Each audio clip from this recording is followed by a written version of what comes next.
कहानी की शुरुआत में हमें बेकी नाम की एक लड़की को दिखाया जाता है जो माउंटेन क्लाइंबर है।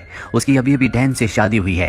डैन भी एक माउंटेन क्लाइंबर है। इन दोनों को ही पहाड़ों पर चढ़ने का शौक है और इस वक्त भी ये पहाड़ों के ऊपर चढ़ रहे होते हैं। बेकी के साथ उसकी दोस्त भी होती है और अब डैन जब ऊपर चढ़ रहा होता है तभी उसे एक घोंसला दिखता है और जब वो उसके अंदर हाथ डालता है तो उसके अंदर का पक्षी उड़ जाता है, जिस वजह से डैन का बैलेंस बिगड़ जाता है और वो ऊपर से नीचे गिर जाता है। पर वो रस्सी से बंधा हुआ है, इसीलिए अब वो हवा में लटक गया है। अब ना वो ऊपर आ सकता है और ना ही नीचे।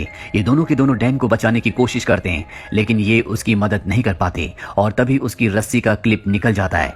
डैन की ऊपर से गिरने से मृत्यु हो जाती है। इस हादसे के 51 हफ्तों के बाद हमें बेकी को दिखाया जाता है जो अब पूरी तरह से शराब में डूब चुकी है क्योंकि वो अपने पति डैन से, जिससे वो बहुत प्यार करती थी, उसे अब भी याद करती है। उसने अब तक उसकी अस्थियों को विसर्जित नहीं किया। उसकी अस्थियां अब भी उसके पास हैं। बेकी की जिंदगी में अब उदासी के अलावा कुछ भी नहीं है और बेकी के पास एक बार फिर से उसकी वही दोस्त आती है जो उस वक्त उसके साथ थी जब डैन ऊपर से नीचे गिरा था। उसकी दोस्त का नाम हंटर होता है। हंटर बेकी को देखकर बहुत खुश होती है। जब उसे पता चलता है कि बेकी ने अपनी जान लेने की भी कोशिश की तो वो बेकी से कहती है कि हमें दोबारा से क्लाइंबिंग करना चाहिए और इसके बाद वो अपने मोबाइल पर उसे एक टावर दिखाती है जो कि टीवी टावर है। ये टावर एक ऐसे भीड़ में होता है जहाँ पर इंसान बहुत कम जाते हैं और इस टावर की ऊंचाई होती है 2000 फीट। हालांकि बेकी इस जगह नहीं जाना चाहती पर जब उसकी दोस्त हंटर कहती है कि उस टावर के ऊपर चढ़ने के बाद तुम डैन की राख को वहां से उड़ा देना, इससे उसकी आत्मा को शांति मिलेगी, तो बेकी मान जाती है और अब ये दोनों के दोनों उस भीड़ में पहुंच जाते हैं। यहाँ पर ये वीडियोस बना रहे होते हैं, फोटोज खींच रहे होते हैं और हंटर उन वीडियोस को और फोटोज को अपने इंस्टाग्राम पर अपलोड कर रही होती है। अभी देखते हैं कि टावर इनके सामने है जो आसमान की गहराइयों के अंदर जा रहा है क्योंकि इसकी ऊंचाई बहुत ज्यादा है। आज से पहले इन्होंने कभी भी इतनी ऊंचाई तक चढ़ने की कोशिश नहीं की। इन दोनों को डर तो लग रहा होता है पर अब ये धीरे धीरे ऊपर चढ़ना शुरू कर देते हैं। बेकी का डर ज्यादा होता है क्योंकि उसे पता है कि ये लोहा जिससे टावर बना है वो बहुत पुराना है। उसकी आवाज उसे लगातार आ रही होती है और धीरे धीरे वो भी हंटर के पीछे ऊपर चढ़ रही होती है और जब ये आधे टावर तक पहुंच जाते हैं तो इन्हें एहसास होता है कि यहाँ पर हवाएं बहुत तेज है। ये हाइट इतनी होती है जितनी आईफिल टावर की है, यानी लगभग पूरे 1000 फीट। अभी लगातार ऊपर चढ़ना शुरू कर देते हैं और जब बेकी नीचे देखती है तो उसे डर लगना शुरू हो जाता है क्योंकि उसने पिछले 1 साल से क्लाइंबिंग नहीं की। लगातार ऊपर चढ़ते हुए अभी टॉप तक पहुंचने वाले होते हैं तभी बेकी सीढ़ी पर पैर रखती है और वहां से एक स्क्रू गिर जाता है जिसके बारे में इन्हें पता नहीं चलता। अभी दोनों के दोनों 2000 फीट यानी कि टावर के ऊपर तक पहुंच चुके हैं जहां से इन्हें दुनिया बहुत अलग दिख रही होती है। इतनी हाइट पर चढ़ने के बाद, एक टारगेट को अचीव करने के बाद अब बेकी को भी अच्छा लग रहा होता है। ये दोनों के दोनों यहाँ पर एंजॉय करते हैं, बहुत सारी फोटोज क्लिक करते हैं। साथ ही हंटर जो ड्रोन कैमरा अपने साथ यहाँ पर लाई होती है उसे वो अपनी वीडियोस भी बनाती है ताकि इंस्टाग्राम पर अपलोड कर सके। ये दोनों के दोनों बहुत खुश हैं। हंटर इतनी एक्साइटेड होती है कि वो टावर से लटक जाती है और बेकी को उसकी फोटोज क्लिक करने को कहती है। इसके बाद वो बेकी को भी ऐसा करने को कहती है। बेकी भी उसके कहने पर ऐसा करती है और अब ये दोनों के दोनों बहुत खुश हैं।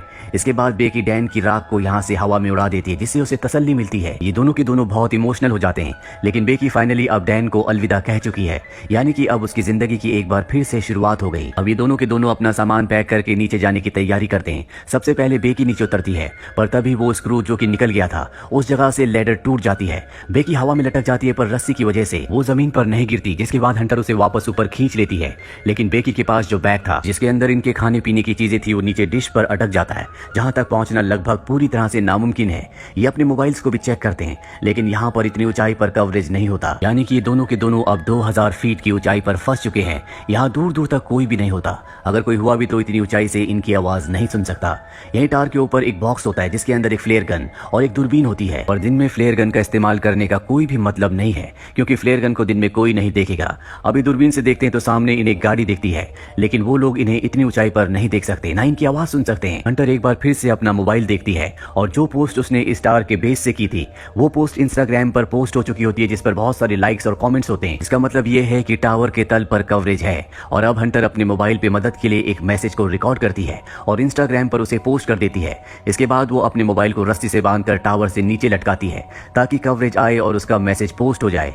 लेकिन बहुत देर तक वेट करने के बाद भी ऐसा नहीं होता और अब हंटर अपने मोबाइल को अपने सॉक्स के अंदर रखती है, उसके बाद शू के अंदर रखती है और ऊपर से नीचे फेंक देती है ताकि नीचे गिरने के बाद उसका मैसेज चला जाए और इनकी मदद के लिए कोई आए। उन शूज और सॉक्स के अंदर रखने की वजह से नहीं टूटा होता और कुछ ही देर बाद ये ऊपर दूरबीन से देखते हैं जहां इन्हें नीचे एक आदमी दिखता है जो फोन पर बात कर रहा होता है। उसके साथ उसका डॉग भी होता है और वो इन्हें इतनी ऊपर ना देख सकता है और ना ही इतनी ऊपर से इनकी आवाज को सुन सकता है।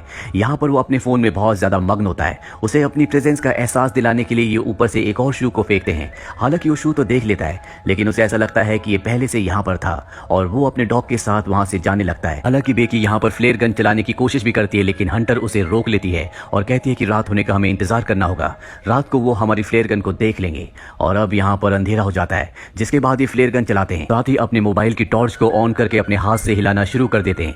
इनके सामने जो गाड़ी यानी कि आरवी होती है जिसमें लोग कैंपिंग कर रहे होते हैं, वो इन्हें देख लेते हैं, लेकिन वो इनकी मदद करने के लिए नहीं आते, बल्कि इनकी गाड़ी को चुरा कर यहाँ से निकल जाते हैं, जिससे दोनों के दोनों हताश हो जाते हैं। जैसे जैसे रात होती है इन्हें नींद आना शुरू हो जाती है। ये वहां पर सो जाते हैं, लेकिन जगह बहुत कम है। हंटर ऊपर से गिरने वाली होती है कि बेकी उसे पकड़ लेती है। तभी वो देखती है कि उसके पैर पर एक टैटू बना है जिस पर लिखा होता है 143। ये देखकर बेकी हैरान हो जाती है, क्योंकि उसका हस्बैंड डैन उसे हमेशा कोड वर्ड में आई लव यू कहता था, यानी कि 143। वो समझ जाती है कि डैन के बीच में और हंटर के बीच में कुछ न कुछ था, और जब वो हंटर से पूछती है तो वो एक्सेप्ट कर लेती है। वो बेकी से माफी भी मांगती है, लेकिन बेकी अब पूरी तरह से नम हो चुकी है। बेकी की नजर अब भी उस बैग पर होती है जो बैग नीचे एंटीना में यानी कि डिश पर अटका हुआ है। उसके अंदर इनका ड्रोन और खाने पीने की चीजें हैं। किसी भी कीमत पर इन्हें उस बैग को ऊपर लाना होगा, पर वहां पर सीढ़ियां नहीं होती, इसीलिए उस बैग तक पहुंचना इतना आसान नहीं है। पर हंटर जो कि बहुत ही साहसी होती है, वो रस्सी की मदद से नीचे जाना शुरू करती है, पर इससे पहले कि वो डिश तक पहुंचती रस्सी खत्म हो जाती है। हंटर जंप लगाकर डिश तक पहुंच जाती है।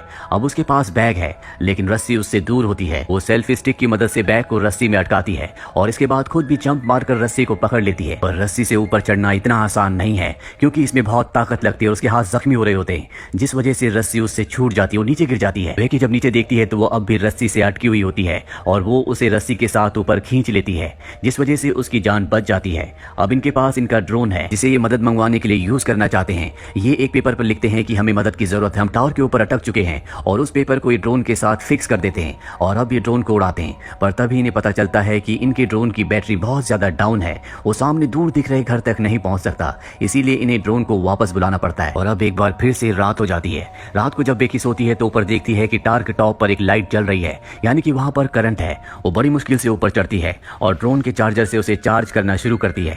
जब तक ड्रोन चार्ज नहीं होता उसे वहीं पर लटका रहना पड़ता है। ड्रोन जब पूरी तरह से चार्ज हो जाता है तो बेकी नीचे उतर जाती है, जिसके बाद ये ड्रोन पर उसी चिट को लगाते हैं जिस पर इन्होंने लिखा होता है कि इन्हें मदद की जरूरत है, और इसे उस घर की तरफ भेजते हैं जो सामने दिख रहा होता है। पर इससे पहले कि वो घर तक पहुंचता वो एक गाड़ी से टकरा जाता है, जिससे इनकी आखिरी उम्मीद भी टूट जाती है और अब इन्हें कोई उम्मीद नहीं है कि कोई इनकी मदद के लिए यहाँ पर आएगा। बेकी की हालत बहुत ज्यादा खराब हो चुकी है। वो हंटर से कहती है कि तुम मुझे अपना शू दो, मैं एक बार फिर से मोबाइल पर मैसेज करके अपने डैड को सेंड करती हूँ। अगर हम उसे नीचे फेंकेंगे तो हो सकता है कि कवरेज आ जाए और मेरे डैड को हमारा मैसेज मिल जाए, वो हमारी मदद के लिए यहाँ पर आ सकते हैं। लेकिन हंटर उसे मना कर देती है और तभी उसे एहसास होता है कि उसके साथ हंटर है ही नहीं, वो अकेली है। दरअसल जब हंटर नीचे बैग लेने के लिए गई थी तो सच में ऊपर आते हुए उससे रस्सी छूट गई थी, जिससे उसकी मृत्यु हो गई थी और अब भी उसकी बॉडी डिश के ऊपर होती है। दरअसल बेकी सिर्फ यहाँ पर हेल्यूसिनेट कर रही होती है, पर अब उसे सच्चाई का पता चल चुका है कि वो इस टावर के ऊपर अकेली है और उसकी जीने की उम्मीदें पूरी तरह से खत्म हो चुकी है। वो मरने से पहले अपने पिता के लिए आखिरी मैसेज रिकॉर्ड करती है, लेकिन वो यहाँ से डिलीवर नहीं हो सकता क्योंकि यहाँ पर कवरेज नहीं है। वो वहीं पर सो जाती है और सुबह जब उसकी नींद खुलती है तो वो देखती है कि वहाँ पर एक वल्चर उसके घाव को खा रहा है। वो उसे पकड़कर मार देती है। इसका मतलब ये है कि अब उसके पास भोजन भी है। इसे खाने के बाद उसके अंदर ताकत आती है और वो तय करती है कि अब वो नीचे डिश तक रस्सी के सहारे जाएगी, जहाँ पर उसकी दोस्त हंटर की बॉडी है। बड़ी मुश्किल से वो रस्सी से नीचे उतरती है और हंटर की बॉडी तक यानी कि डिश तक पहुंच जाती है, जिसके बाद वो हंटर के शू के अंदर अपने मोबाइल को रखती है और उसे हंटर की बॉडी के साथ फिक्स कर देती है। वो हंटर को सॉरी कहती है और इसके बाद वो हंटर की बॉडी को शू के साथ नीचे फेंक देती है ताकि सेलफोन डिस्ट्रॉय ना हो। दरअसल पिछली बार जब इन्होंने शू के साथ सेलफोन को नीचे फेंका था तो वो डिस्ट्रॉय हो गया था, जिस वजह से इनका मैसेज कभी डिलीवर हुआ ही नहीं। और अब जबकि उसने बॉडी के साथ शू के अंदर मोबाइल को डालकर नीचे फेंका है तो वो पूरी तरह से सुरक्षित रहेगा। दरअसल टावर के ऊपर कवरेज ना आने का ये भी कारण होता है कि यहाँ पर इसके अपने इतने सिग्नल होते हैं कि वो दूसरे सभी प्रकार के सिग्नल्स को ब्लॉक कर रहा होता है। एक बार फिर से रात हो जाती है और बेकी के फादर यहाँ पर आ जाते हैं। वो देखते हैं कि टावर के आसपास भीड़ है और वहाँ पर बेकी की डेड बॉडी है जिसे पुलिस ले जा रही है। ये देखकर वो पूरी तरह से टूट जाते हैं क्योंकि वो अपनी बेटी से बहुत प्यार करते हैं। पर तभी वो देखते हैं कि पीछे बेकी खड़ी है जो पूरी तरह से ठीक है, उसके साथ डॉक्टर्स भी होते हैं। वो बेकी को अपने गले से लगा लेते हैं और इस तरह से बेकी की जान बच जाती है। तो ये थी पूरी कहानी फिल्म फॉल की।